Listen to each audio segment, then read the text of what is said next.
Hey besties, this video is fully packed and I'm going to be dividing it into 10 parts.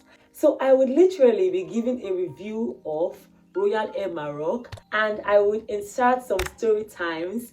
I'm sure you're going to enjoy that. Of course, as you know, I traveled to Nigeria. So the flight was from Gatwick Airport to Morocco, then from Morocco to Nigeria and vice versa. If you want to know if you should fly with Royal Air Maroc, as I'm talking, just be picking up some things and decide for yourself. So now the first thing I'll be addressing is, why did I use Royal Air Maroc? Now I used them because of two main reasons. Number one, cost. Number two, layover. Now cost. Ironically, Royal Air Maroc was not the cheapest airline I saw. I actually saw some cheaper ones. However, because of the layover, Royal Air Maroc was quite cost effective. Now, I saw some airlines, especially Qatar, they had a lot of layover, and of course, there's no provision for hotel or anything like that. And it just did not make sense to me because I love my comfort and I would not be at the airport having layover of like 17 hours. What would I do with 17 hours?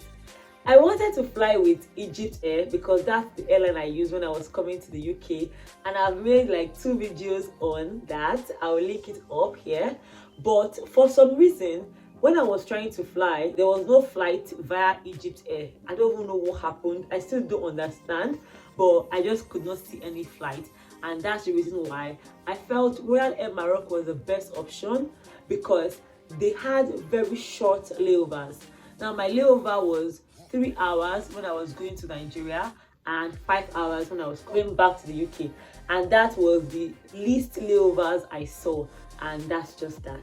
The second thing I'm going to be addressing is what scared me. So now, I had already booked my flight. I made use of Wakanow and I used their Pay Small Small package, which is really amazing. So with the Pay Small Small package, you don't get to pay. See the way I'm talking like Wakanow is sponsoring me. But anyway, let me just tell you the tea. So with the Pay Small Small package, you don't get to pay ridiculously high at once. You get to pay small. Although there is going to be an interest, but for me, I did not mind. So in case you don't have that bulk money to travel, but you can pay small, I think that's an amazing package to consider, because once you've paid the first installment, they just lock your flight, and regardless of if the cost of the flight increases or decreases, yours would not be touched. So that's what I used. Now, I had already paid my first installment. Then I went on some WhatsApp groups, and see me, instead of me to make research on Royal Air Maroc first, I just paid. Then I went on WhatsApp groups and people were saying lots of things. People were saying Royal Air Maroc is like Moluwe in Lagos. If you're not Nigerian, I'm going to link what Moluwe looks like. And I'm like, what you look like Moluwe of Lagos? I'm like, okay. But at that point, it was already too late. But regardless, I still saw some great comments. Some people were arguing with some other people, saying that, why would you say that I flew with Royal Air Maroc and it was amazing? Some people were like, no, it was not amazing. So I was just getting lots of dissenting opinions on Royal Air Maroc, and I just felt, you know what, let me experience it and come and give my besties the tea. Now the third thing, remember I'm going to 10 things, is the check-in. The check-in was so smooth, like so flawless. I had to confirm from a flight attendant whether I was on business class or economy, because by the way, I booked economy, and the way check-in was so smooth, that's how it's always smooth for business class. I did not see them weigh my luggage. Immediately I entered the airport and I just went to Royal Air Maroc sign on where they were. I just got checked in. No questions, nothing. After I showed them my international passport, of course, that was it. And I was asking, just like that. Now, I don't know if it's because I was not really carrying a lot of load. Maybe they just checked and saw that this one does not want to have stress. I don't know if that is the case, but I was very impressed with the check-in. So check-in from Gatwick Airport was so smooth. Now, I'm not going to talk about check-in from Nigeria because that's quite different. Although my check-in from Nigeria back to the UK was also smooth because I was not carrying like overload. I was just really compliant. So check-in went so well. Now, the fourth thing I'll be addressing is the layover. Remember I said the layover was quite short, but that's not the best part. The best part was that the way time disappeared, like the way time flew, shocked me.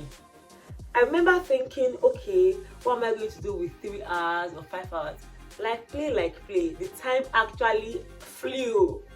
And something I noticed is the time in Morocco is not the same with the time in the UK or Nigeria.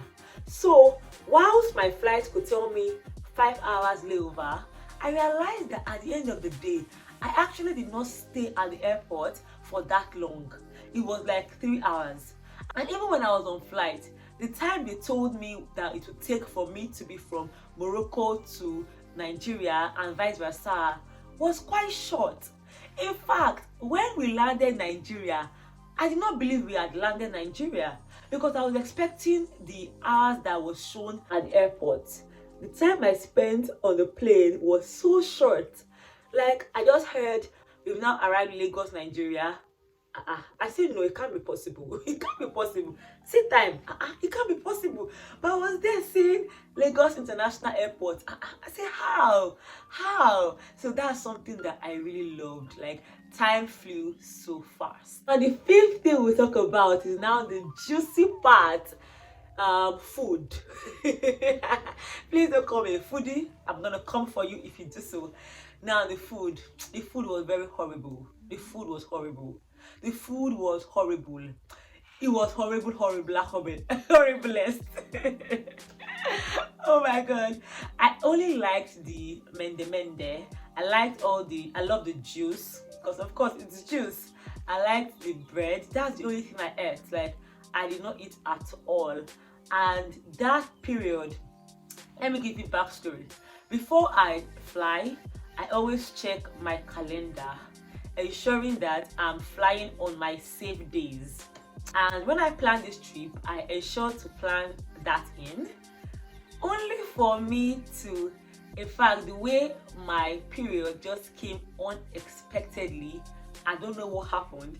I don't know if it is stress. I just don't know what happened. It just came. I'm like, oh my god. And I actually have lots of pains. And OMG, I was so uncomfortable. And I needed to eat food I would enjoy. The food they served me, I don't even understand. It was just really horrible. After taking the first spoon, I knew that if I had continued taking it, I would just throw up. And that's what happened when I was going to Nigeria, and even on my trip from Nigeria back to the UK. I did not like the food at all. Now, the sixth thing that we're talking about is racism.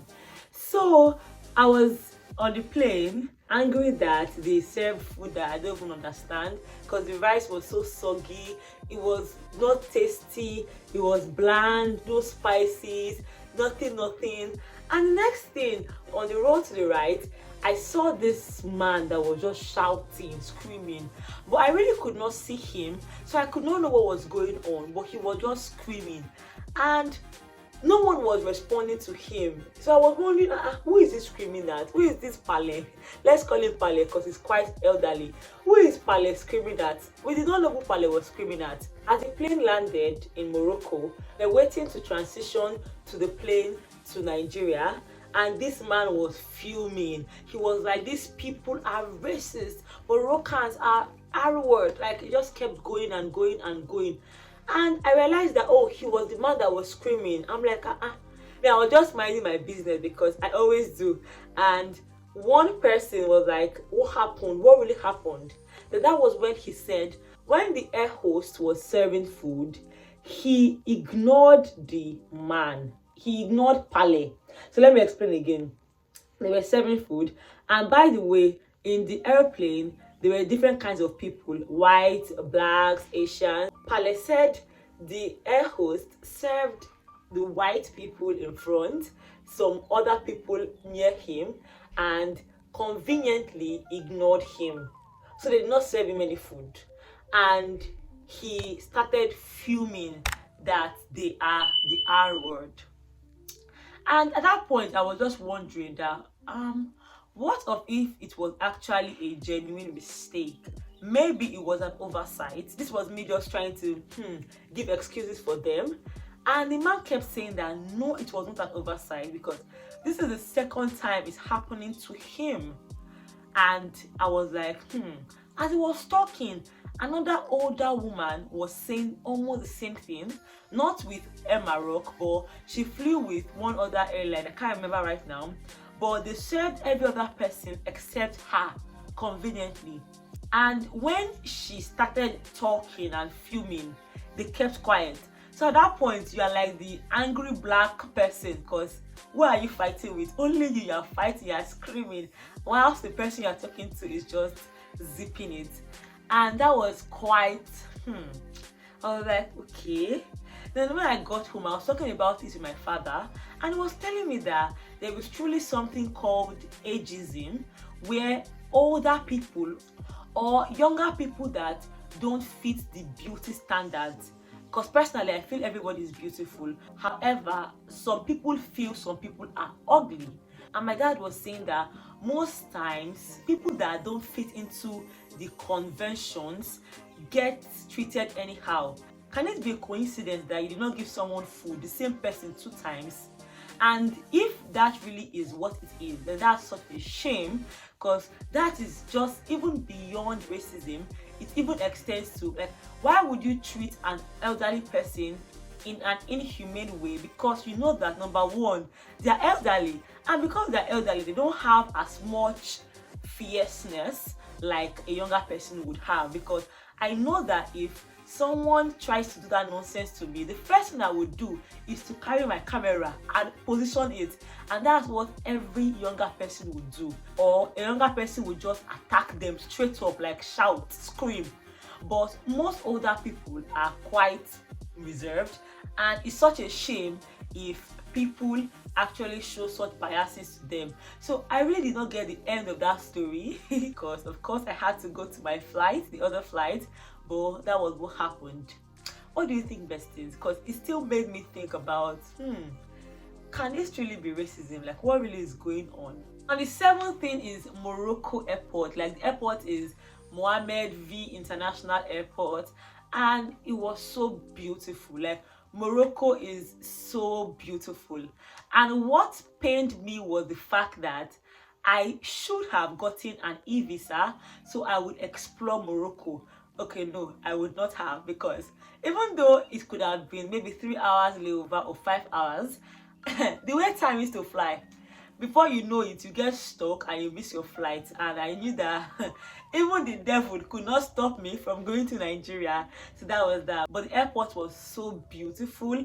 There were so many things to buy, and you should take note that if you're at the airport, you can pay in pounds. So that's something that is remarkable. Now, speaking of airports, number 8, do you know that there is absolutely, very absolutely no place to charge in fact, see, if you are using Royal Air Maroc economy, ensure that your battery is full and you go with a very full power bank, because it is so ridiculous that in the airplane there is absolutely no place to charge.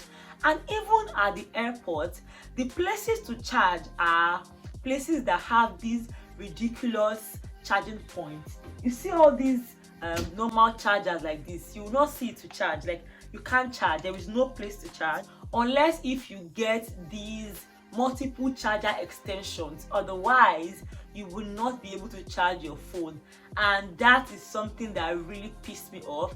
Thankfully, a good Samaritan, or my seat partner, was able to give me his power bank, but that was really horrible.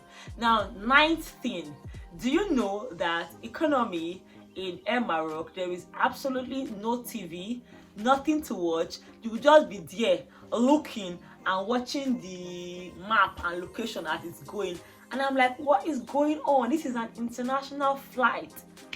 I was so pissed because I was expecting the level of Egypt Air, because in Egypt Air, there was TV, place to charge, every single thing. But if you are booking Royal Air Maroc economy, don't expect anything like that.